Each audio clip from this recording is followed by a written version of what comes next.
afternoon and welcome to this meeting of Basco Shire Council on Wednesday the 17th of September.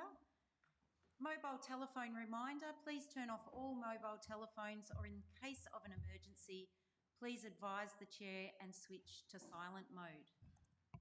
Statement of acknowledgement. We acknowledge the Bunurong as the traditional owners and custodians of the lands and waters and pay respect to their elders past, present and future. I will now hand over to Councillor Bauer for the Councillor statement, please. Thank you, Madam Mayor. All members of this council pledge to the Bass Coast Shire community to consider every item listed on this agenda based on individual merit of each item, without bias or prejudice, by maintaining an open mind and disregarding council's personal interests so as to avoid any conflict with our public duty.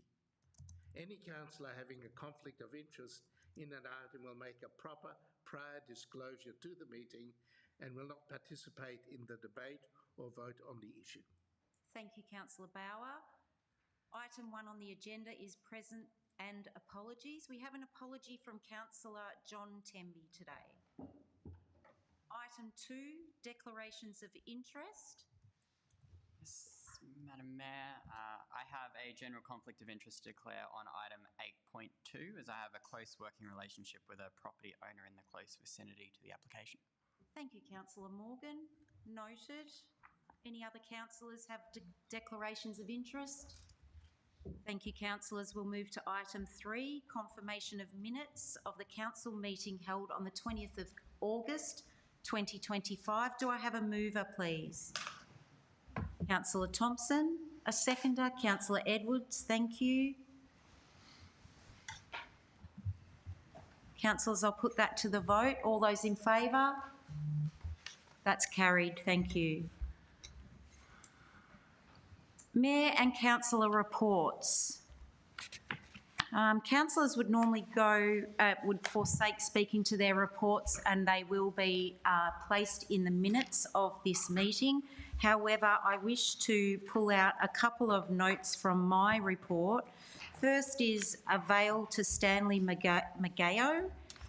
We extend our condolences to the family of friends of Stanley Maggio, a long-serving and dedicated member of the Coronet Bay Residents and Ratepayers Association. An Irish-born actor, Stanley moved to Coronet Bay in the late 1990s and went on to serve as the CBRRA president for approximately 10 years from 2002. During that time, he was a tireless advocate for the local community and played a key role in addressing numerous issues of significance. His leadership was instrumental in opposing the Sporting Village proposal, a development that threatened to destroy the Banksia Grove. Through persistent campaigning, the proposal was ultimately defeated, setting a precedent for future applications to include the infill housing we see today. Resisting the closure of the local boat ramp and later championing the introduction of a rollout ramp for smaller vessels. Opposing inappropriate development, including a proposed 3-storey building in the business zone. Leading the successful campaign to allow dogs back on the beach, a cause close to many in the community. Supporting several other community-driven efforts such as extending off-leash dog areas, retaining the mobile library service and preserving local bus routes. Beyond these larger battles, Stanley was deeply involved in the day-to-day activities that strengthen community spirit. He was a regular presence at the shed on market days, took part in the Easter Fair, Clean Up Australia Day and the Fun Run. Perhaps most memorably, Stanley was the driving force behind Unplugged, a beloved open mic night that he ran for many years. It gained a reputation as one of the best of its kind, attracting performers and audiences from far and wide. In the late 1960s, Stanley auditioned for the role of James Bond in On Her Majesty's Secret Service. Although the role went to George Lazenby, it was a notable moment in his acting career. Stanley's energy, passion and unwavering commitment to the Coronet Bay community have left a lasting mark. He will be remembered not only for the causes he championed, but for the heart and soul he brought to all he did. A second veil for the fallen officers at Porkapunka, Victoria. We are deeply saddened by the tragic loss of 2 Victoria Police officers killed in the line of duty during an operation in Porkapunka on the 26th of August 2025. We extend our heartfelt condolences to their families and acknowledge the deep impact this loss has on Victoria Police and the wider policing community. Our thoughts are with the officers' loved ones, colleagues and all those affected during this incredibly difficult time. Thank you, councillors. That's the end of our veils and councillor reports. So we'll move to item 5, which is public question time.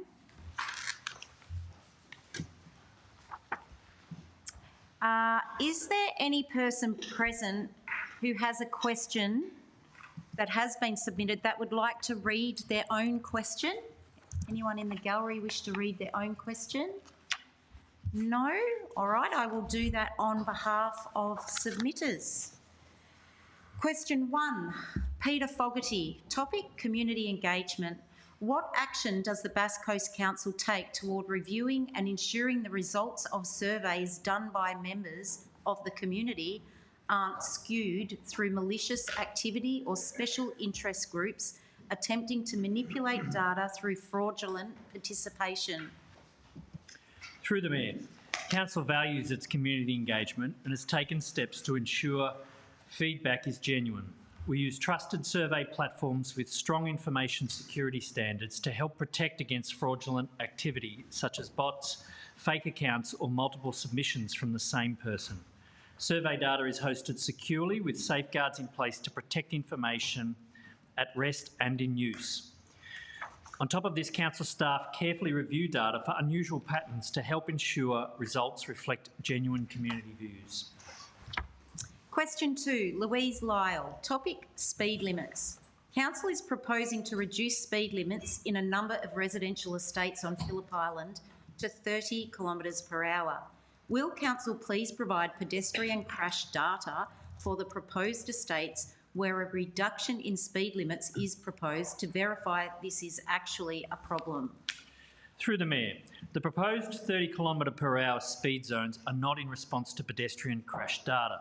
The proposal is proactive in response to community feedback regarding pedestrian and cyclist safety within estates with limited footpath infrastructure.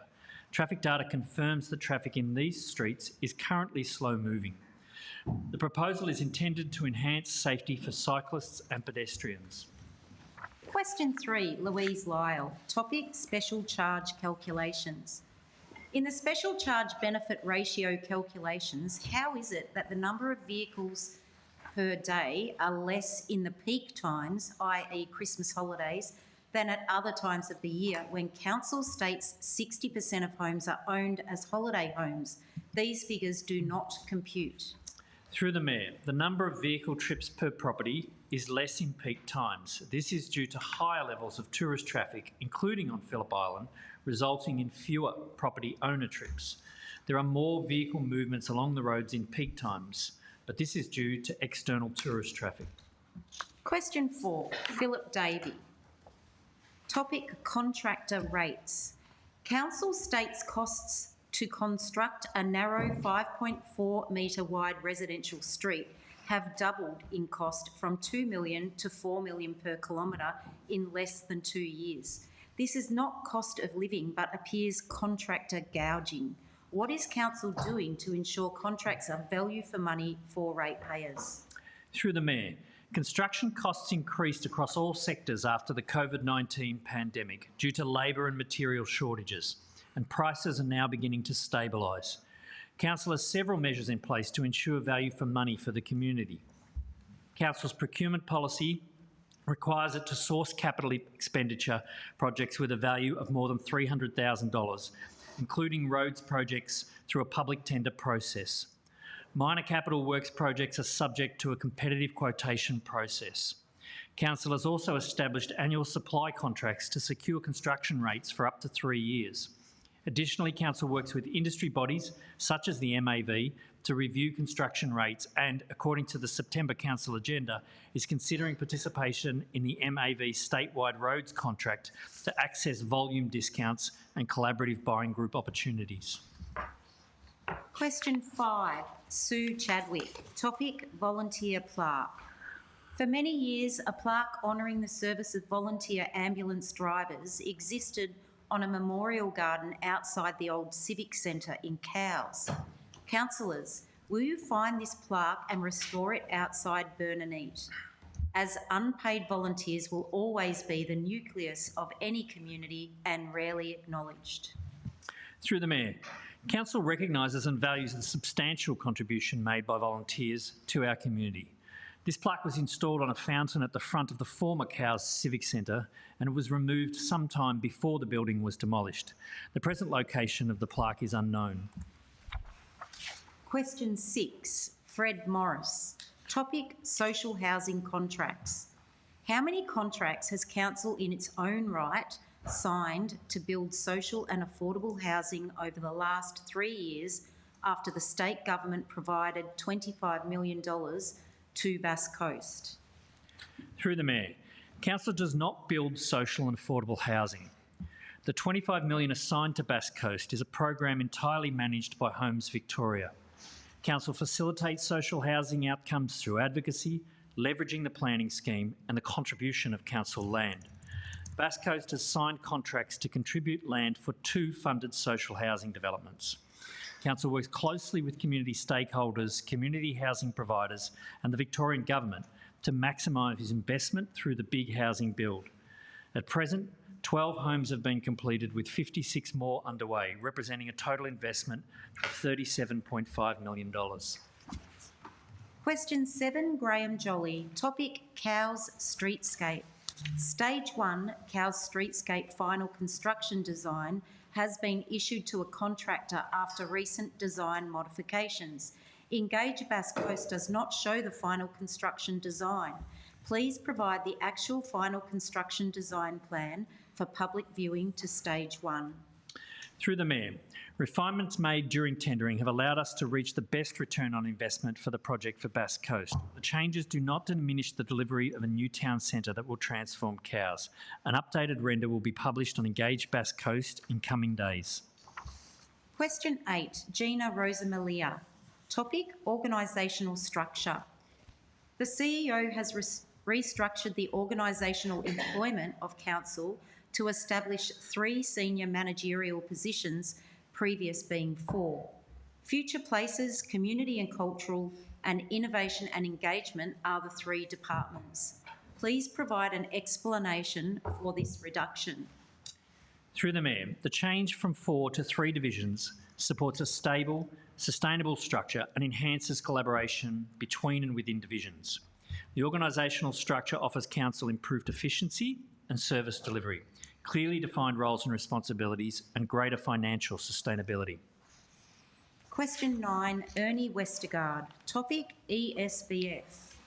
Councils across Victoria, including Bass Coast Council, are saying property owners must pay the Emergency Services Volunteer Fund, in brackets a tax, and rates upon issuing of rates notices. What is the legislation that informs and supports payment timing of the ESVF? Through the Mayor, Bass Coast Shire Council is legislated under the Emergency Services and Volunteers Fund Act 2012, post the Fire Services Property Amendment Bill 2025, to collect these fees on behalf of the Victorian Government. Council must pay all levy amounts and levy interest received to the Commissioner in 4 instalments, due 28 days after the due date of the Council rates. Question 10, Mario Boffa. Topic, MAV. Is the Mayor the Council's representative to the Municipal Association of Victoria? If not, who is? Please provide the names of persons. Through the Mayor. Yes. The Mayor was appointed Council's representative to the MAV on the 11th of December 2024. The Deputy Mayor was appointed a substitute representative on the 16th of April 2025. This is in accordance with the MAV terms of reference. Question 11, Mario Boffa. Topic, traffic turning lane. Would council please provide the construction design details for the new safety traffic turning lane into the Hilton Chadwick Reserve and the Carnival Land in Cowes that was approved by the Transport Authority when issuing council a permit to construct? Through the Mayor, the Department of Transport and Planning have provided additional feedback on the turning lane designs to Council. The designs require further adjustment before they can be finalised and resubmitted to the Department of Transport and Planning for endorsement. Question 12, Graham Jolly. Topic, Wonthaggi Landfill Rehabilitation Works. Would council please provide a progress construction report for the project Wonthaggi Landfill Rehabilitation Works tender 24020 that has an overall cost of $8.333 million? Through the Mayor, the Wonthaggi Landfill Rehabilitation tender 24020 remains on schedule and within the approved budget. Despite recent wet weather, construction has progressed as planned. A key milestone has been achieved with the completion and compliance testing of all 325 rolls of cuspated geocomposite sheeting. Of these, 305 rolls have been shipped, with deliveries scheduled to arrive in stages from October to November 2025. Approximately 70% of the site is now prepared for installation, pending material arrival and suitable weather conditions. Thank you, Mr Box. That brings us to the end of public question time, so thank you to those who submitted their questions for this month's meeting. We'll now move to item 6 on the agenda, notices of motion. 6.1, urgent safety concerns regarding school crossing near Gap Road, Cowes. Councillor Bell, wish to introduce the motion? Do I do the Amendment? amendment? Okay. So I'd like to move this motion with a minor change to the recommendation as published in the agenda. Okay. Can we see the wording, councillors? You'll see on the screen. Do I have a seconder for that amended motion? Councillor Thompson, thank you. Anyone opposing? No, so we'll go back to Councillor Bell to introduce. Thank you, Madam Mayor. I'm bringing this notice of motion on behalf of a group of parents who are concerned about the long-standing and unresolved safety issue affecting children commuting from Wimbledon Heights to Cowes Primary School, Our Lady Star of the Sea Primary School and New Haven College. There are at least 64 students who travel from Wimbledon Heights to school every day, and most have to rely on their parents to drive them because the crossing is too risky. For around 10 years, residents have been working to raise awareness about the dangers of the pedestrian crossing located just after the turn off to Gap Road on the way into Cowes. Despite their efforts towards both Vic Roads and Bass Coast Shire Council, there's been little traction. The crossing is extremely hazardous. It's situated in an 80 km/h zone with limited visibility due to a crest on one side and a bend on the other. The crossing is poorly marked and many drivers are unaware it even exists. And unlike other intersections on the island, the speed limit doesn't reduce to 60 kilometres, so making it particularly unsafe for children, elderly individuals and people with disabilities. Compounding the issue for the school students is the lack of school bus access for families in Wimbledon Heights. The suburb is within the catchment area that is considered close enough to walk or cycle, so there's no provision for a school bus. However, the current road conditions just make this route unsafe for children. I acknowledge and appreciate that the Department of Transport contacted Bass Coast Shire Council on the 10th of September 2025 with a promise to investigate crossing options at this site. I would also like to note that Jordan Krugnali has reached out to me this week to let me know that she has also heard from the community on this issue and has contacted the Minister, who reiterated that same message. However, without timeframes and only a pledge to continue to investigate options, it's hard to take solace that any action will actually take place before it's too late. So for this reason, I'm asking for an update in 2 months on what has been done to progress making this crossing safe for our Wimbledon Heights residents. The parents of Wimbledon Heights and I are hopeful for a collaborative effort to ensure the safety of our children. They've put together a petition on change.org, and I request my fellow councillors to support this motion. Thank you. Thank you, Councillor Bell. Councillor Thompson? Yes, I totally support this motion. This is a dangerous road for adults, let alone children, to be crossing. Motorists do not adhere to the speed limits and don't have sufficient time to slow down if a child or adult is on the road. Parents and schools have been calling out for action over the years and have met with a silent bureaucracy. We as adults have a duty of care to protect our children. They are our future, and we should have measures in place to protect them and their parents. It's time we acted and make a commitment to protect these children. I urge all councillors to vote for this motion and thank Councillor Bell for listening to her community and bringing this to our attention. Thank you, Madam Mayor. Thank you, Councillor Thompson. Councillor Morgan? Thanks, Mayor. Yeah, just quickly, I went down to Wimbledon Heights last week with my partner to have a look at the new neighbourhood battery, which I thought was a fantastic collaboration between the state government and Basco Shire Council, and I'm hoping that the state government will pull through on this one as well. And I'm very happy to endorse this motion. I think we've now got the local council aware of this issue, we've got the member for Bass aware of this issue, and we have the Minister for Transport aware of this issue. So hopefully the next person coming down with a government name tag brings a bucket of white paint with them. Thank you, Councillor Morgan. Councillor O'Brien? Yeah, thank you very much, Madam Mayor. Yeah, this is a really good motion, and I support it, strongly, as Councillor Bell knows. I just sort of, I think, in thinking about this motion, and these black spots that we know about, and the Soldiers Road into the Bass Highway is another one, and we're all aware of these. But it seems to me, as a council in our engagement with the Department of Transport, it's really difficult to get them to escalate to our level of concern, about them. And so, I possibly see, strongly support this, and possibly see this as, that maybe we go back into our wards and we identify all of these areas. We can't wait for a child to be hit by a car before this is acted upon.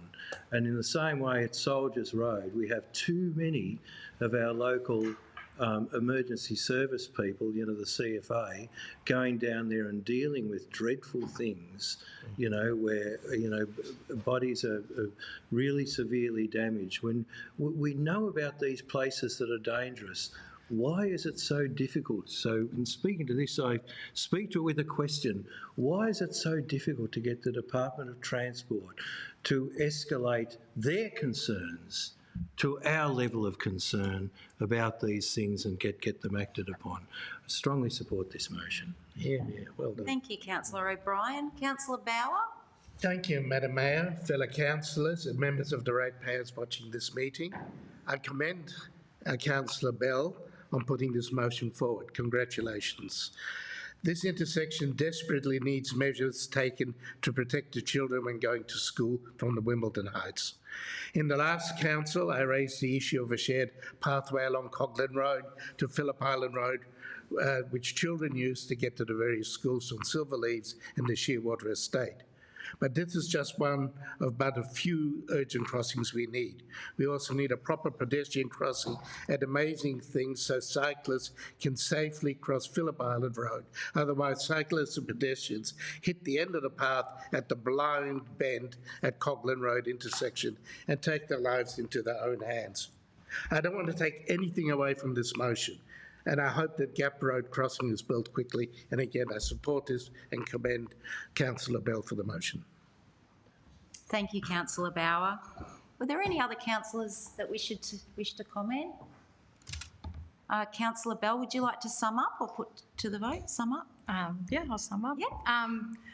Thank you to those that spoke in support. As Councillors O'Brien and Bauer have both pointed out, there are several crossings that need to be addressed in our Shire, definitely. So I hope that this motion is just the first bite of that elephant. The parents of Wimbledon Heights and I are desperately seeking action, because we're afraid that a child will get injured or worse. So I encourage the Department of Transport to continue to investigate the crossing options at this site, but more must be done and quickly. So I put forward the motion and seek the support of the council to get action to ensure the safety of our next generation. Thank you, councillor Bell. All those in favour? That's carried. Congratulations, councillor Bell. Thank you. 6.2, councillor Bauer, were you introducing the motion? Yes, I am, and I believe there will be a slight alteration amendment to the motion as published. The alteration is that council officers provide a report on possible eradication and population control options regarding rabbits, feral cats and deer, spelled D-E-E-R, in Bass Coast Shire. Thank you, councillor Bauer. Do we have a seconder? Councillor Morgan? Councillor Bauer, would you like to introduce your motion now?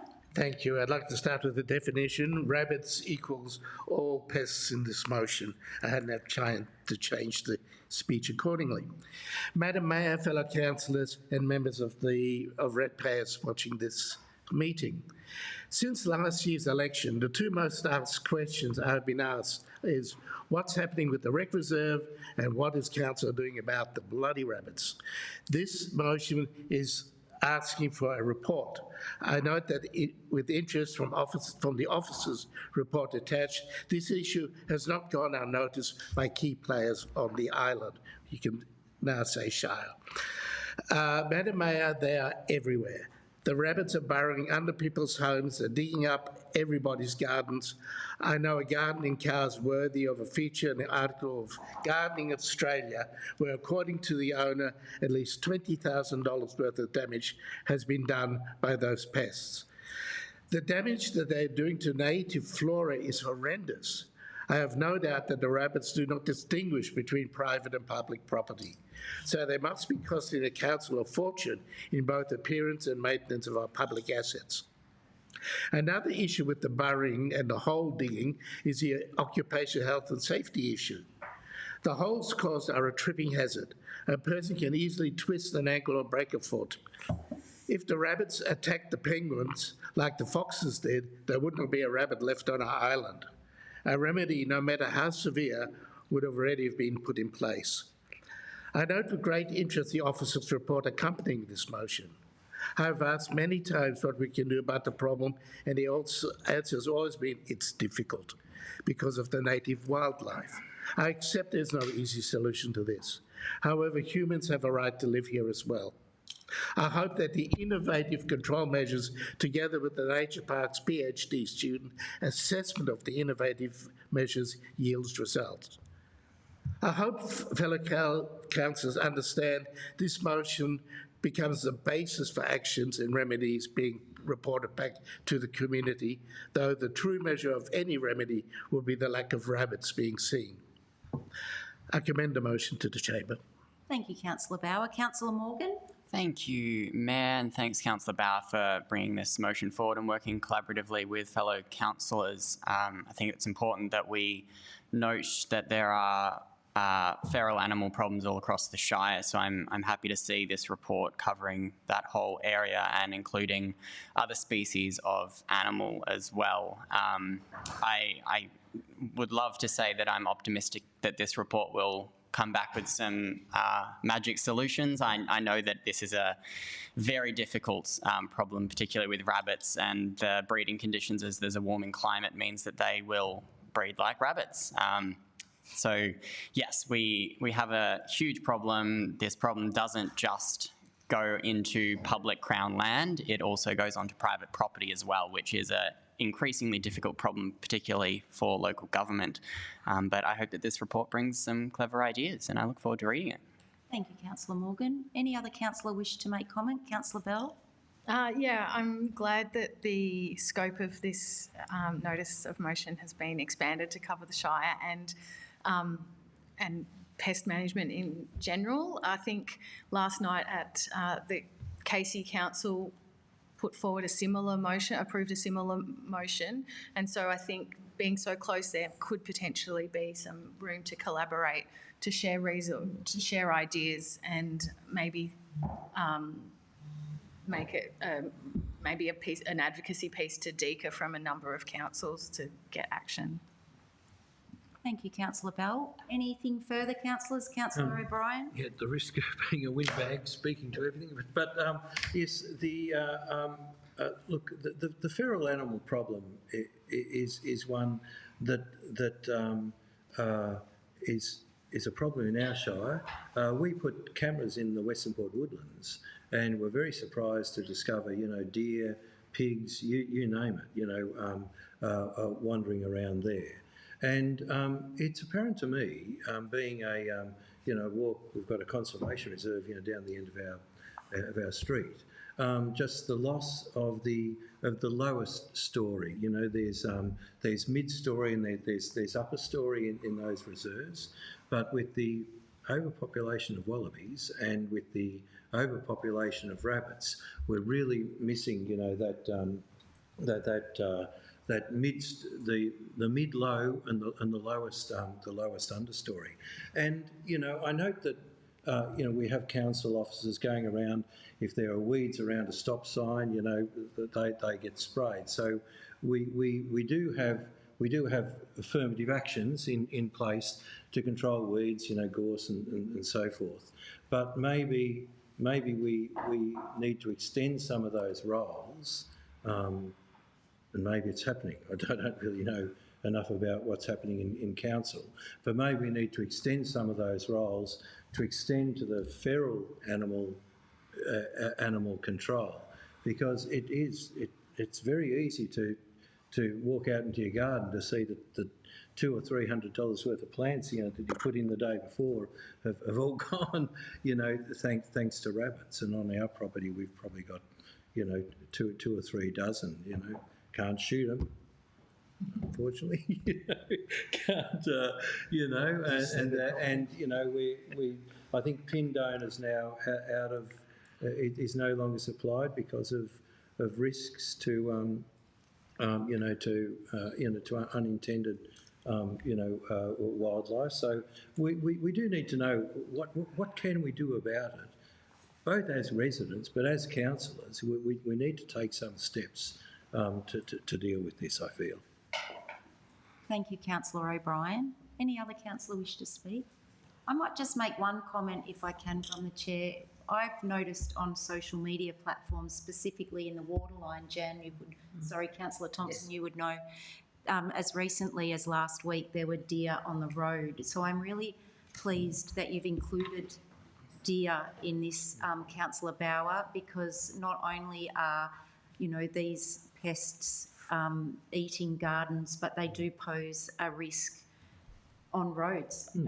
These deer can be of quite a large size, and there's often been notices posted on social media warning residents in the area that there are deer on the road. So congratulations with your notice of motion, councillor Bauer. And with that, if no other comments are to be had, we'll let you go to sum up, councillor Bauer.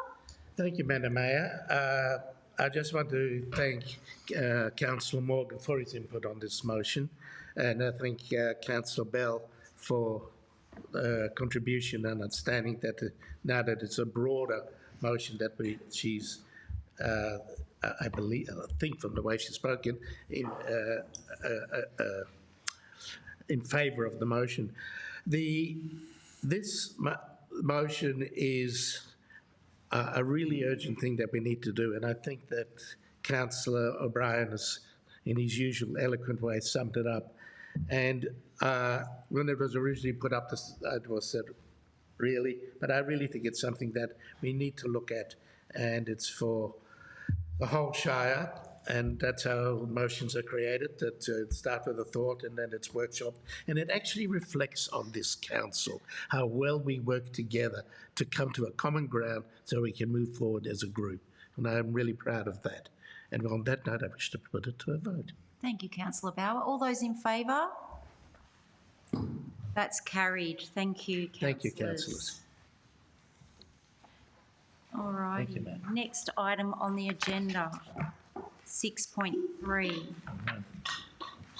Bass Coast Unlocking Rural Tourism Scheme, better known as BERT. Councillor O'Brien to introduce the motion. Thank you very much, Madam Mayor. Yes, after originally that this was to be, I was to put up a rescission motion, but we've taken advice from governance that we need to follow a process with this. So the motion is that Council receive a report on the Bass Coast Unlocking Rural Tourism Strategy, the BERT, no later than the 19th of November 2025, including how the BERT will be impacted by the intent of the distinctive areas and landscapes, DEL, to preserve character, protect environment and curtail development in sensitive areas. Thank you, Councillor O'Brien. Do I have a seconder? Councillor Morgan. Councillor O'Brien, you wish to introduce? Yes, thank you very much, Madam Mayor. Yeah, so look, I've put many of these notes, much of what I'm about to say, most of it in fact in the notes there. But preserving the rural character of Phillip Island and the Bass Coast region is a primary responsibility of this council. It sets this region apart, it defines a casual, family-friendly rural visitor experience, and it connects the region with its history, its Indigenous connection to place, its agricultural past and future, and its unique and largely unspoiled environmental assets and coastal habitats. The region's sweeping ocean vistas and shorelines, framed by its scenic landscapes and undulating farmlands, define a unique rural character of national and international significance.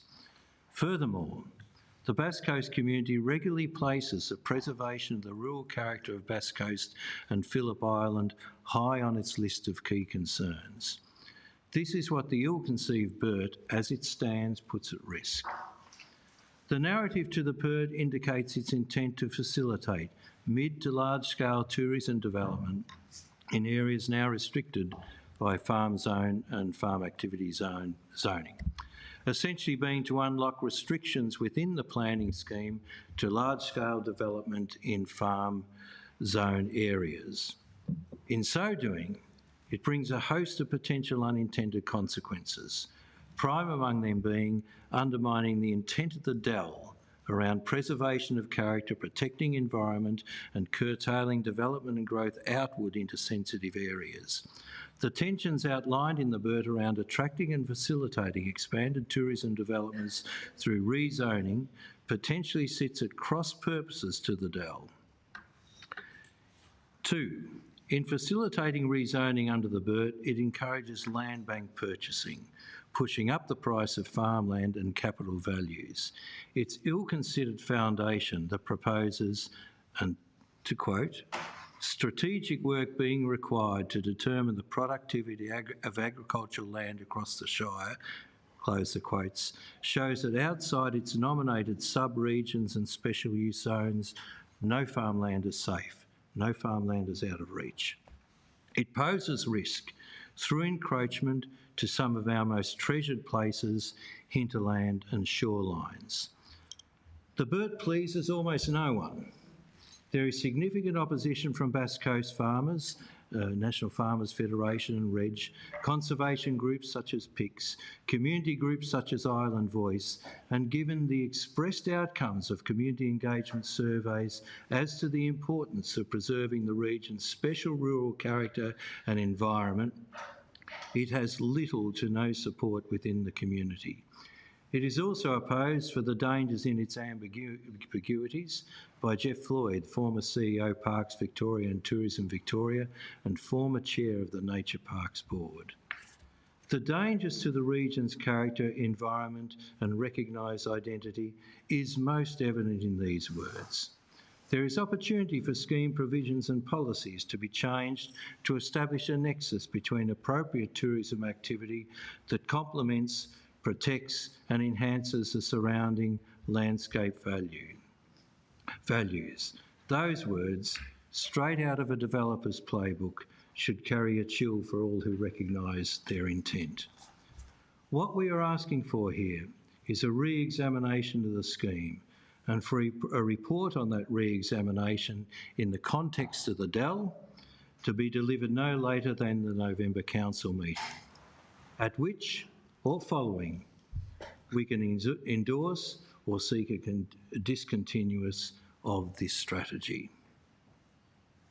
I ask my fellow councillors for their support on this. Thank you, Councillor O'Brien. Councillor Morgan? Thank you. Without stating a position either way on my general thoughts of the BERT, I'm seconding this motion specifically because I'd like to see how it interacts with the DEL. And yeah, I think that's pretty much all I've got to say. A report never hurt anyone. Thank you, Councillor Morgan. Is there anyone against the motion? Okay. Any other councillors wish to speak then? Councillor Bauer, then I'll come to you, Councillor Thompson. All right, hang on. Second, I need my phone slow. Madam Mayor, fellow councillors and members of the public watching this meeting.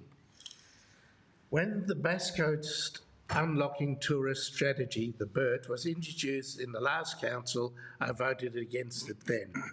I thought then, as I do now, it is not that policy which is not a policy that value adds to our island, and since the introduction of the Distinctive Area Landscape Policy, the DAL, it has become problematic. I am pleased that Councillor O'Brien sees the policy in a similar light as I do. During the last election campaign, the BERT was often raised as a policy that was not suitable for Phillip Island, and I agree. With the introduction of the DAL by the state government, the BERT has a real possibility of undermining the fundamental intentions of the DAL.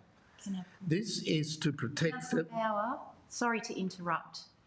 I just want to bring you back to the motion before us and to all councillors around the table. We're not actually debating whether we support the BERT or we don't support the BERT. What we're debating is whether or not we support this motion, which is calling for a report. So can I just bring you back to the motion and ask you to keep your debate to the motion, which is, do you support a report coming back to council? If not, do you support the BERT or don't support the BERT? All right. Sorry, Fair Councillor Bauer. And all the way to the bottom of the sentence, fellow councillors, I hope you support this motion. Oh, we get this with you all the time, Councillor Bauer. I just miss out, don't I? So if anyone else wants to speak to this, remember, councillors, we're talking to the motion, not to whether we support the strategy or not support the strategy. Councillor Thompson. Thank you, Madam Mayor. Although I'm happy to endorse this motion to receive a report, I'd just like to point out 95% of all tourism operators on Phillip Island are small businesses who employ 20 or less staff. And I have got lots of other things to say, but I'll keep it short. The BERT was developed in partnership with the Bass Coast Shire Council and the Victorian Planning Authority. And I just want to also point out, if a large-scale tourism enterprise wants to run a business on farmland, they will bypass the council and go straight to the Victorian Planning Authorities in the state government. So I look forward to receiving the report in November, and I get a better understanding of what the BERT can accomplish and the implications of the distinctive areas and landscapes, i.e. the DEL. Thank you, Madam Mayor. Thank you, Councillor Thompson. We did just stray a little bit, but Does any other councillor wish to speak to the motion before us? All right, so we're going to go back to Councillor O'Brien. Remembering, Councillor O'Brien, we're talking about a report. Yep.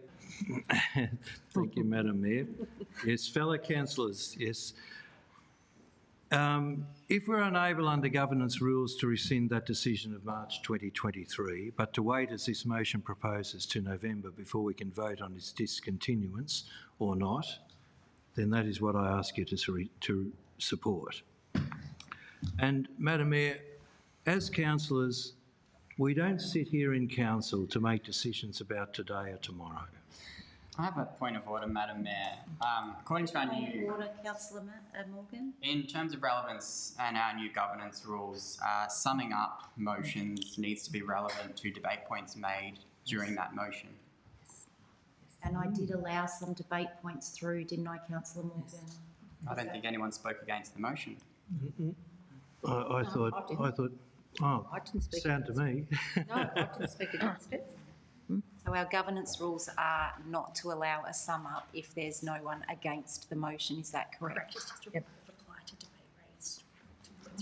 a right of reply to debate points. So it's still councillor O'Brien is able to have that right of reply. Yeah, so I guess, and I've spoken with Councillor Thompson about this, but we're not talking about small businesses here, and we're not talking about the ability of farm gate properties, farm stays and things like that. The BERT has an entirely different intent. And so I'll just sum up, if I may. We don't sit here in council to make decisions about today or tomorrow. We're the last line of defence for our community to protect what it values. We're the last line of defence for the unique environment of Bass Coast, its wild Councillor shorelines. O'Brien, I'm sorry, but I'm going to have to bring you back to the notice of motion before us. It's not about whether or not you support the strategy. It's about whether or not you support a report coming back to the council chamber. Correct. So if you Madam could Mayor. keep to the notice of motion, councillor O'Brien. Which I am rising to. The decisions we make have 30, 40, 50-year tail. That decision on the 19th of November will have a 30, 40 or 50-year tail. That is why it is so important that we have a much closer look at the BERT when there are so many ambiguities, so many uncertainties, and so many parts. It's at tension with itself, and the words within the whole document, if you read it very carefully, show where those tensions lie. So if we let the BERT stand as it is, if we do not do the work to identify its tensions, and this is where I was rising with the DEL, to identify its shortcomings and project its impact forward 50 years, what will those who follow us make of our decisions today? Should we let it Councillor O'Brien, stand? I'm sorry, I'm going to have to interrupt you again because you're now debating the strategy. I think what we might do, councillor O'Brien, if you don't mind, is put this to the vote. And I'd also like to point out, councillor Morgan, your point of order was correct, and I apologise for not upholding it. We are getting used to the new governance rules, so please bear with me. I have had councillors' governance look it up for me, and it does say that if someone has not spoken against the motion, then there is no sum up at the end. We just put it to the vote. Is that correct? Mm-hmm. So you got a little bit extra in there, councillor O'Brien, and I apologise, councillor Morgan, for just getting used to that new governance rule. So we might, if you don't mind, councillor O'Brien, just put it to the vote. I think we're all in agreement then. Let's put it to the vote. So all those in favour of a report coming to council on the BERT? That's carried. Thank you, councillors. Could have saved 10 minutes and just voted on it. All right. We're moving now to 8.2, which, councillor Morgan, you have declared a conflict. We've got 8.1 first. Oh, sorry, am I ahead of myself? You haven't started yet, Madam Mayor. Yes. All right, here we go. Sorry, 8.1, planning application, removal of 2 trees in the vegetation protection overlay at 24 Hastings Street, Ventnor. Ms Taylor to introduce the report, please. Thank you, Mayor. This report asks Council to consider a planning application for the removal of 2 trees within a vegetation protection overlay at 24 Hastings Street in Ventnor. The application has attracted 22 objections, which means it must be determined by Council. Officers recommend issuing a notice of decision to grant a planning permit subject to conditions. This is on the basis of the declining health of the trees and the associated risk of failure. Thank you, Mayor. Thank you, Ms Taylor. Do I have a mover for this item? Oh, I'm happy to move it, Madam Mayor. Councillor Thompson, do I have a seconder, please? Yeah. Councillor Edwards. I was just about to. All right, introduce Councillor Thompson. Thank you, Madam Mayor. I move this motion to approve the removal of 2 trees. This has been before council previously and rejected. There has now been strict provisions put in place for the owner of the property to provide to council a replacement planning plan whereby 8 canopy trees and 52 Indigenous species of shrubs, ground cover and grasses must be planted. This plan must be submitted before the 2 trees in question are removed. The endorsed plan will show only the 2 trees to be removed and no others. A time frame of 3 months is given to the property owner to plant the required trees and other shrubs. This will be monitored by the Planning Authority, and if not adhered to, civil action will be taken. I am happy to take the officer's recommendations for the removal of 2 trees with the strict planting plan. I thereby endorse this planning application for approval, Madam Mayor. Thank you, Councillor Thompson. Councillor Edwards, did you wish to add? No, I'm in concurrence. Councillors, is there anyone against the motion? If there's no one against, then Councillor O'Brien. Yeah, look, I'm against the motion. I mean, those trees have stood the test of time. I don't see any reason why they should come down before there's a replacement canopy. The proponent there bought into an area that was where where there was an evident tree canopy, right around that part of Ventnor, and sits apart. I mean, his neighbours quite rightly expect their neighbourhood character to be preserved, and pulling these trees down and leaving basically a denuded block, regardless of what the revised application says. I'm just opposed to that. Yeah. Thank you, Councillor O'Brien. Any other councillor wish to speak for or against? Madam Mayor, can I seek clarification if I can, please? Yes. Just the 3 months in which the remedial work has to be done. What is the ramification if it's not? Through the Mayor, our enforcement officers would first formally ask for the replanting to occur. If that failed, then a notice would be issued to the landowner. If there was continued non-compliance, council would either refer the matter to the Magistrates Court for a determination or to VCAT seeking an enforcement order. Thank you, Ms Taylor. Thank you. Thank you, Councillor Tassari. Councillor Bauer, Point of clarification, if I may, from your question? yes. What chance? Let me put it another way. What cost to council would it be if we took this to VCAT? Through the Mayor, I'd estimate between $5,000 and $10,000. Thank you. Thank you, Ms Taylor. Anything further, councillors? I'm going back to you, Councillor Thompson, to sum up, because we have had... Yes, I'd like to sum up, and obviously some of the councillors didn't read their emails this morning, because we did get through the officers an email from the proprietor, the owner of the property. A large branch fell down just this week and went through a fence. So with the strong winds, who knows what's going to happen next. I'd just like to move this motion for the removal of 2 trees. Thank you. Thank you, Councillor Thompson. All those in favour of the motion or the recommendation? And all those against? That's carried. Thank you. 8.2. Now, Councillor Morgan, could you please leave the chamber? I absolutely could. Thank you. About time. 8.2 is planning application 000649 158 Reed Crescent, Wonthaggi. Ms Taylor to introduce, please. Thank you, Mayor. The purpose of this report is to present to Council a planning application for the staged subdivision of land into 9 lots at 158 Reed Crescent in Wonthaggi.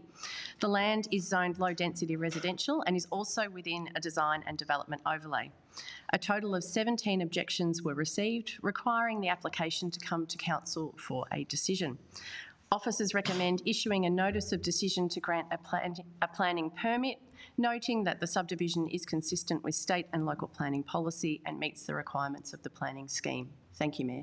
Thank you, Ms Taylor. Do I have a mover? Councillor Tassari, a seconder?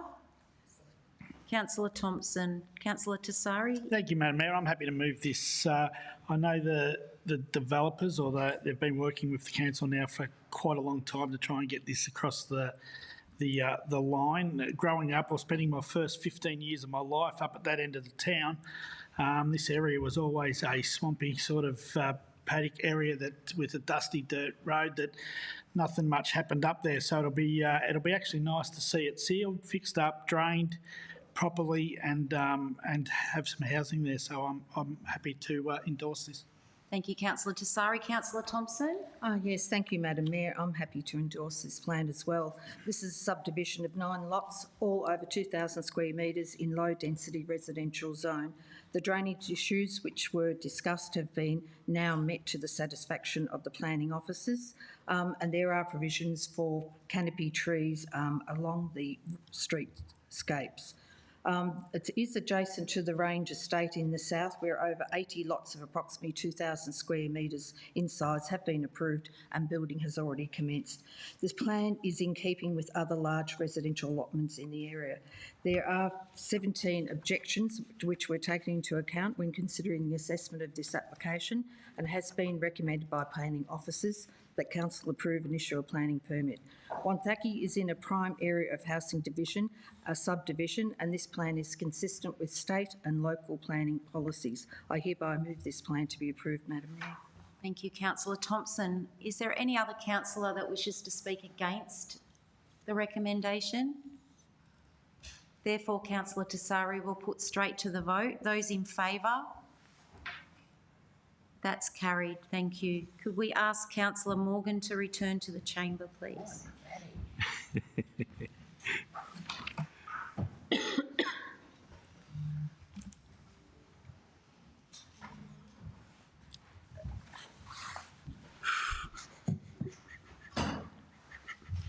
Thanks, Councillor Morgan.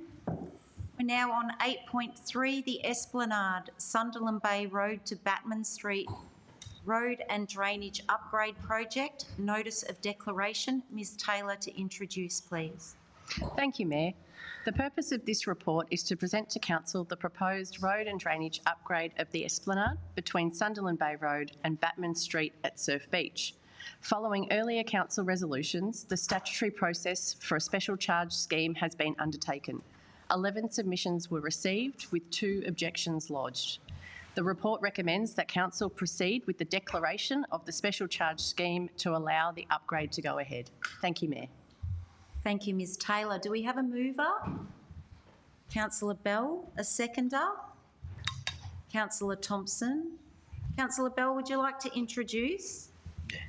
Thanks, Madam Mayor, and thank you to the team for this report. I've noted that 94% of property owners support this, so I'm happy to go along with that. I understand that engagement has been completed on the preferred concept design, so if everyone in the community is happy, in the street, I should specify, everyone in that street is happy, I'm happy to endorse it. Thank you, Councillor Bell. Councillor Thompson? Yes, I'm happy to endorse this project. There is one thing that does concern me, which isn't in the project, but it could affect a few people. It's the interest rate that's been applied for those who seek hardship and financial hardship under the policy. And this might be something that we need to address further in the future, because I believe that those who are on pensions and on benefits are forced to pay twice the amount of those others who can afford the charges. We maybe need to address this sometime in the future, and I will talk to the council in future times. But I'm happy to recommend this. Thank you. Thank you, Councillor. Can I see clarification on what? Councillor Tassari to... Oh, yes, I can explain. Councillor... Yes, I'll explain this. When a homeowner can't afford... So it's not just pensioners or... No, but in particular pensioner and anyone who Why can't in afford particular? it. Anyone that can't afford it? Yes, anyone that can't afford it. Yeah. But I just pointed out pensioners and people... But anyone that can't afford it. Okay, councillors, not across the Thank you. chamber, please. Thank you. Thank you. Anyone who can't afford it. Yes, Councillor Tassari, thank you. Anyone else wish to speak? Alrighty, and no one against? So there won't be any summing up, Councillor Bell. We'll put that straight to the vote. All those in favour? I want to do the sum up. That's carried. Thank you. I like that new governance rule. Yeah. What a killjoy. 8.4, councillors, award of tender number 25003, road renewal upgrade, Grantville Glenelvie Road, Almerta, Stage 2. Mr Dillon to introduce the report, please. Thank you, and through the Mayor. This report to Council presents the outcome of the competitive tender evaluation for the road renewal upgrade at Granville Glenelvie Road, Almerta, Stage 2. The evaluation undertaken assessed the submissions against the selection criteria, determining that the tender submitted by Shore Constructions Proprietary Limited will provide Council with the best value for money. The contract is within budget and is 80% funded by Federal Government's Bridge Renewals Programme, Heavy Vehicle Safety and Productivity Programme, and Heavy Vehicles Rest Area Initiative. Thank you, Mayor. Thank you, Mr Dillon. Do I have a mover? Councillor Thompson, and a seconder? Councillor Morgan. Councillor Thompson, wish to introduce? Yes, I'm happy to endorse this road renewal upgrade, the tendering of anything that can improve our rural roads, particularly in the Western Port Ward. I'm happy to endorse. Thank you. Thank you, Councillor Thompson. Councillor Morgan? Thank you. I'm happy to endorse those comments from my fellow councillor. I just wanted a point of clarification, Mr Doyle. Can you tell me, you mentioned that it was through which grant that we received, a federal grant, and can you tell me how much that was for? I don't know off the top of my head. I will have to look. Oh, sorry, I did. That's a question without notice. I'm sorry, Mr Dillon. 1 sec. It's 80% of the total value, so 80% yes. So through the federal government. through the Federal Government's the Bridge Renewals Programme, the Heavy Vehicle Safety and Productivity Programme, and the Heavy Vehicles Rest Area Initiative. That's great. It's great news to hear we're getting some funding from other levels. Okay, no need for the figure. 80% is pretty good, I would say. 3.2 million. 3.2 million, even better. Alrighty, sorry, councillors. If there's no one speaking against, I wouldn't have thought so. 3.2 million. All those in favour? 2.3. 2.3. 2.3, sorry. That's carried. Thank you. Always nice to see grants coming into Bass Coast. 8.5, award of tender number 25013, MAV Statewide Roads Panel. Mr Dillon to introduce again, please. Thank you, and through the Mayor. This report to Council provides a recommendation to opt into the MAV Statewide Road Panel contract for bitumen, asphalt, surface rehabilitation and associated materials and services. The panel commenced on the 1st of January 2025 with a 5-year initial term and a further 5-year extension option available. A public tender process was undertaken by the Municipal Association of Victoria, recommending 37 providers for inclusion. Council will benefit from the collective buying power of the collaborative statewide contract, with expenditure dependent on the capital and operating programmes, and utilisation in accordance with Council's procurement policy. Thank you, Mayor. Thank you, Mr Dillon. Do we have a mover? Councillor Bell, a seconder? Councillor Tassari? Councillor Bell, wish to introduce? Yes, I think this is probably going to be good for us, as it will give us kind of economies of scale in our purchasing. If we're in with this roads panel, I would just like to make sure that we don't, it's not to the detriment of local suppliers, however. Thank you, Councillor Bell. Councillor Tassari? Thank you, Madam Mayor. I agree with both of Councillor Bell's points there. It's always good to have that multiple organisations involved in buying power. But yeah, I do agree that as long as it's not to the detriment. So, but this has got to be a positive. Thank you, Councillor Tassari. Are there any councillors wishing to speak against the recommendation? We'll put that to the vote. All those in favour? That's carried. Thank you. 8.6, Kilcunda Bass Netball Club Pavilion Construction. Mr Dillon, over to you again. Thank you, and through the Mayor. this report to Council presents the outcome of the competitive tender evaluation for the Kilcunda Bass Netball Club Pavilion construction. The evaluation undertaken assessed each submission against the selection criteria, determining that the tender submitted by Alchin Commercial Priority Limited will provide Council with the best value for money. The contract is within budget and funded by the Department of Health and Aged Care. Thank you, Mayor. Thank you, Mr Dillon. Do I have a mover, Councillor Thompson, and a seconder? Councillor Morgan, Councillor Thompson to introduce, please. I'm very happy to move this, Madam Mayor.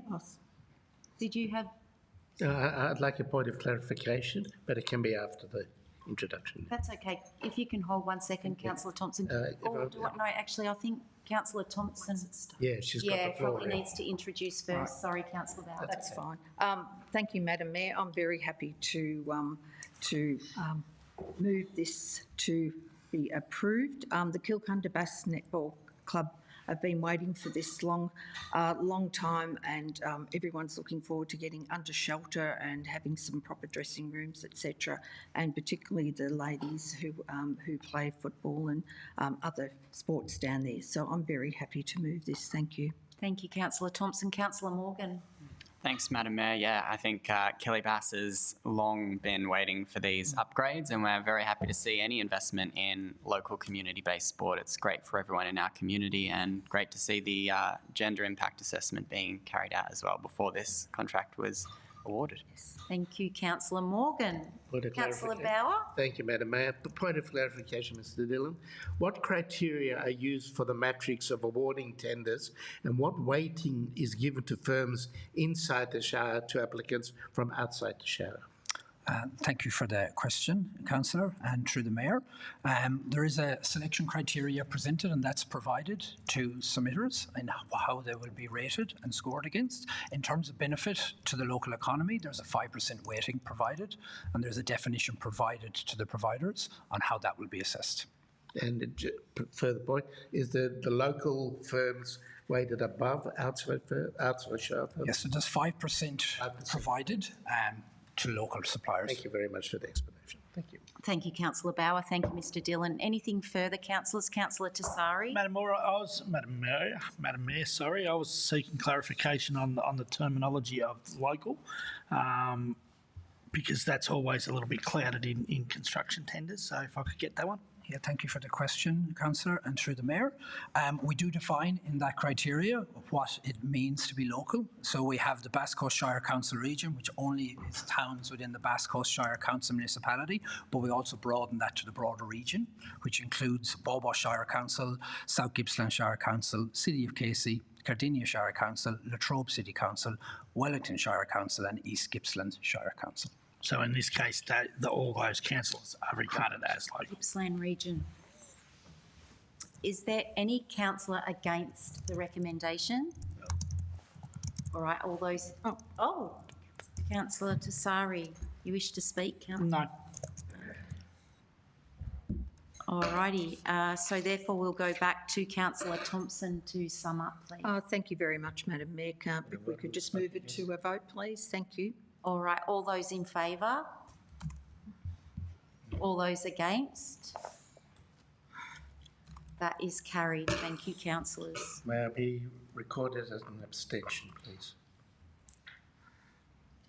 Are you calling for a division? I'll call for a division if that's required to be the abstention. It's not required. Okay, we will note that, Councillor Bauer. Thank you very much. You understand that is a no vote? I understand that. Thank you, councillors. 8.7, review of governance policies. Mr Dillon to introduce the report, please. Thank you, and through the Mayor. This report tables two policies for Council's consideration. The Council Support and Resources Policy and the Gifts, Benefits and Hospitality Policy, both of which are required under the Local Government Act. These policies have been updated to reflect best practice and consider recommendations from integrity agencies. These policies give our community, councillors and staff clear guidance and transparency while ensuring councillors have access to the support they need to perform their roles. Thank you, Mayor. Thank you, Mr Dillon. Do we have a mover? Councillor Morgan, a seconder. Councillor Bell. Councillor Morgan to introduce. Thanks, Mayor. Before I introduce, could I just, while you're in the hot seat, Mr. Dillon, ask you a quick clarifying question? Point 2.5 of this states all councillor communication will be through councillor support, a relevant manager or general manager or other staff member as approved by the CEO. The mayor and or councillors will be consulted on any councillor purchases that impact their duties. Can I just confirm that that is in reference to communication between councillors and council staff? Thank you for the question, Councillor. And through the Mayor, this part refers to the councillor interactions and requesting information of service from council staff, not members of the public. Thank you very much. Thank you, Councillor Morgan. Thank you, Mr. Dillon. Right, fabulous. If I've got the call, that's You fabulous. have? Thank you very much. I'm happy to support and move these proposed updates to our governance rules. Trust in government is on the decline globally, and the antidote to that is transparency and accountability. Lots of these changes are fairly procedural, but if there's any keen local council fans tuning in, this largely relates to council support and resource policy and the gifts, benefits and hospitality policy. These changes are about strengthening transparency, accountability and trust between council and the community. The updates to the council support and resource policy make clear how we as councillors lodge requests and manage resources. They set clear expectations on expense reporting, requiring receipts to be provided within a month. They also bring greater democratic accountability to significant decisions like overseas travel or professional development over $5,000 by requiring a resolution of this council before activities can proceed. The gifts, benefits and hospitality policy updates are also important by improving how we manage the gifts register, adding clear rules around bribery attempts, ceremonial gifts and conflicts of interest, and bring our threshold in line with industry standards. We are sending a clear message that decisions made in this chamber must always be free from undue influence. I hope these changes further increase community trust and confidence in how this council operates. Thank you, Councillor Morgan. Councillor Bell. Thank you, Mayor. I don't have too much to add to what Councillor Morgan said. I agree that transparency should be at the top of our awareness as councillors. I note that there has been some questions amongst our group about professional development, and so I'm happy that we do have to be accountable about our professional development, but I would be. I think I'm just going to leave it at that, actually. You sure? You haven't got any more to add? No. Just need a thinking space? All righty, that's fine. Any other councillor wish to speak against the recommendation? Councillor Edwards. Thank you. In the main, I understand the intent of these new documents, and I fully endorse transparency. Transparency does build trust, no problem whatsoever. But I have a couple of concerns in here that I haven't been able to quite get past, and I've raised these. Just anecdotally, a small one but this is not major. 2.1 council briefings occur on Wednesdays. I think that and 2.2 are at the democratic space of the elected councillors at the start of the term. So I would like to see that just, that is open for review depending on who is on council and what suits the majority of councillors. 2.3 I have concern around, and this is, I understand the need for cohesion. I understand the need. Councillor Edwards, I'm sorry to interrupt you mid-sentence. Can I just ask you 2.3 if you could read out so councillors are aware of what 2.3 is? Yeah, of the council support policy. It says council support will manage all councillor invitations received and should be the first point of contact. Council support will be clear with the intent of the invitation and the nature of the event. For non-council run events, partners are welcome to attend at their own expense. No problem with that last sentence. However, this does not define what invitation. So if I'm going to visit somebody about a tree, or if I'm going to visit a community group or anything else, and I think we need to be very careful of not usurping our responsibility to be clear, democratically elected representatives of our community, and respecting that we come to the table representing different flavours and different views. We need to be free to meet with our constituents and not be hamstrung on that. And I feel that this point here does inhibit that role that we play. And that's not to take away any transparency, because I'm a massive advocate of transparency. So I think we can report in and if anything, you know, and certainly share what events are happening, etc., and that kind of thing. But this is about defining, you know, if I get invited to go and meet with a business, I should be free to go and do that. If I get invited to go and look at somebody's tree, if I get invited to look at a sporting club, you know, that we should not be inhibiting our role as elected representatives that are not one flavour of vanilla to go and meet with constituents freely. And where appropriate, if we deem it, that we then, you know, call in an officer or others to join that if necessary, and then where we see that fit. I just think this limits the role and the responsibility that we have as elected representatives of our constituents. That's my concern with that one. Disclaimer on the gifts policy, I have not yet raised an expense claim, and so I've spoken to our Governor's office and she's given me a couple of weeks' grace to get that in, assuming this passes today. So that one is just purely a disclaimer. Councillor Edwards, if you like an extension of time.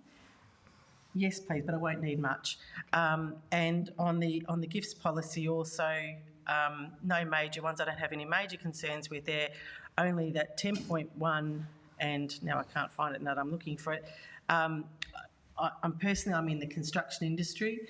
I meet with developers on a non-council basis, on a regular basis. I have friends that are developers. I think we just need to be careful that we're, again, not inhibiting our role as councillors of doing, like if there's something that crosses over with council, then obviously clearly we need to be straight up front with that and say, hey, that's going into a space that wasn't intended to. We need to park this conversation and do it a different way, or if it, you know, or report back on that. But we should not inhibit somebody's ability to be a councillor and still be involved in business in the community, or meet with any business for that matter. You know, and people do want to have the ear of their councillors, sometimes with officers, sometimes without, and that should be our constituents' right to be able to do that.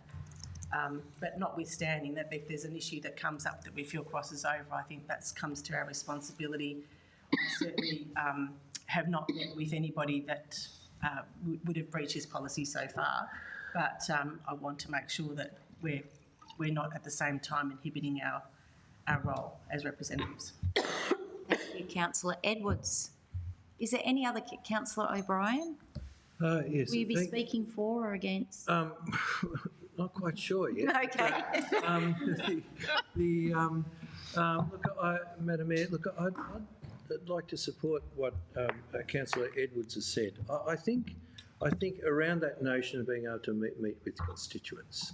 I'm having a meeting on Thursday evening with constituents who want to come to a better understanding of the BERT. Now, I can take along a council officer, or I can just go there as their representative and talk to them around my understanding and collect their understandings as well. So what I think that we're doing with that dot point you raised, 3.2, whatever it is. 2.3. There we are. What we're doing there is really creating something that will be impossible to police. Can I just jump in here, Councillor O'Brien? I know I've done this to you a couple of times today, but I'm just reading 2.3, and we're talking about events. We're not talking about invitations to meet with constituents. If you read 2.3, it refers to invitation and the nature of the event, which is very different to meeting with your constituents to discuss, you know, things that are happening around the community. So I don't think the intent of 2.3 is what councillors are perceiving it to be. Excuse me, Madam Mayor, I don't believe that's how it's been applied in our terms so far. So that's probably where the confusion lies. Relevant managerial other stuff approved by the CEO. But that's not something that we debate in the council chamber. We're debating on this policy, which clearly states in 2.3 that we're talking about invitations and the nature of events. So I want to bring councillors back to Communication. what 2.3 is actually stating. 2.5 as, would you like to take over? No, I'll come to it. No, I'll come when I have my Councillor moment. communication will be through councillor support or relevant manager or general manager. It's about staff communication.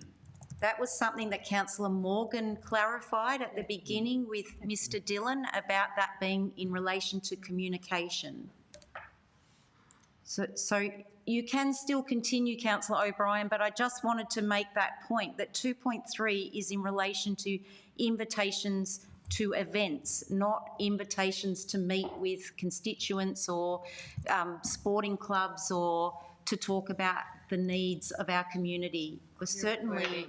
So can I seek clarification there? So we're actually freeing up from the current policy which has been applied that we can't at the moment accept any invitation with... That's never been the case, Councillor Edwards. I think we need to have a governance discussion with governance about what your concerns are in relation to Point of order, Madam how Chairman, this is... that should be directed to an officer for explanation. You're in the chair. I think that we can have this conversation, Councillor Bauer, with governance about what exactly Councillor Edwards has concerns on. Governance. It does not relate to what is in front of council now, which is a decision on the whole policy, council support and resources policy, and gifts and benefits hospitality policy. If Councillor Edwards has concerns around how the previous policy has been enacted, this is not the time to discuss it. That discussion needs to be with governance officers. So, Councillor O'Brien, I'm going to go back to you, and if you wish to continue, but I just needed to point that out. Yeah, thank you, Madam Mayor. Yeah, look, I did say I wasn't sure whether I was in favour or against. But yeah, look, if that is, and I'm sure that it is, as you've described it, we're just talking about events here where someone, we're there representing council. Well, then I fully understand, that that's something that we when we're not there just as a representing our constituents, discussing a problem with constituents. We have an event where we're representing council. I understand fully what the intent then of that governance rule. Thank you, Councillor O'Brien. Councillor Bauer, did you have something you wanted to add? I'm reading it very carefully at the moment, Madam Mayor. Is there any other councillor that wishes to speak while Councillor Bauer is having another look? Administration Minister. We'll give you a moment, Councillor Bauer, and then... We've had plenty of time to go over it, Madam Mayor. We have. Yeah. We have. No phrases. I won't, no, I'm fine. Thank you, Councillor Bauer. So I'm now going to go to Councillor Morgan to sum up, given we have had some opposition. Thank you very much. I'm just going to go back over a couple of these points that were raised in debate. There was a very creative idea put in here that 2.3 refers to all meetings with constituents. I think we can just go to common sense for a second. The interpretation that councillors can't meet with constituents is never been part of our governance rules, remains not part of our governance rules. 2.3 very specifically refers to events. Let me read it out again. Councillor support will manage all councillor invitations received and should be the first point of contact. Councillor support will be clear with the intent of the invitation and the nature of the event. For non-council run events, partners are welcome to attend at their own expense. Point 2.5, I sought clarification before moving this motion because I knew that there was misinformation floating around that does not reflect the intent of these points. Yeah. Please read the policies, read the points, and listen to the clarifications before engaging in debate. This is not just a creative interpretation of governance. This is borderline conspiracy. I'm going to put it to the vote. Thank you, Councillor Morgan. All those in favour? All those against? All right, that's carried. Thank you, councillors. Moving to 8.8, instruments of appointment and authorisation. Mr Dillon, you are featuring very highly this month. Over to you. Thank you, and through the Mayor, the purpose of this report is to ensure officers that have responsibilities under the Planning and Environment Act are appropriately authorised to perform their role. Thank you, Mayor. Thank you, Mr Dillon. Councillor Tassari is moving. Do I have a seconder? Councillor Thompson. She's done everyone. Procedural. Procedural, Madam Mayor. Thank you, Councillor Tassari. Is there any councillor that wishes to speak for or against? All right, we might just put that straight to the vote. All those in favour? That's carried. Thank you. We're going to 9, statutory reports. 9.1 is the informal meeting of councillors. Do I have a mover? Councillor Tassari. Councillor Bell as seconder. Thank you, councillor. Councillor Tassari. Oh, good, Madam Mayor. Councillor Bell. To the vote. All those in favour? That's carried. Thank you, councillors. 9.2, Planning and Building Statistics, July 2025. A mover? Councillor Thompson. Councillor Bauer as seconder. Councillor Thompson, did you wish to speak to it? No, I'm happy to move it. Thank you, Madam Mayor. All those in favour? That's carried again. Thank you, councillors. 9.3, contracts awarded and extended under CEO delegation. Do I have a mover? Councillor Bauer, seconder Councillor Bell. Councillor Bauer, introduce or? No, nothing to add. Thank you, Councillor Bauer. All those in favour? That's carried. Thank you, councillors. Do we have any urgent business? I have on my notes no. So we will move from 10 to the mayoral announcement of the next meeting, which is to be held on the 8th of October 2025 and in the Bass Coast Civic Centre Council Chamber, Baillieu Street East, Wonthaggi, commencing at 1 p.m. Members of the public may now join the councillors for an informal chat. Thank you for watching the live stream of Council's meeting. The meeting will now be closed at 2:28 p.m. Thank you.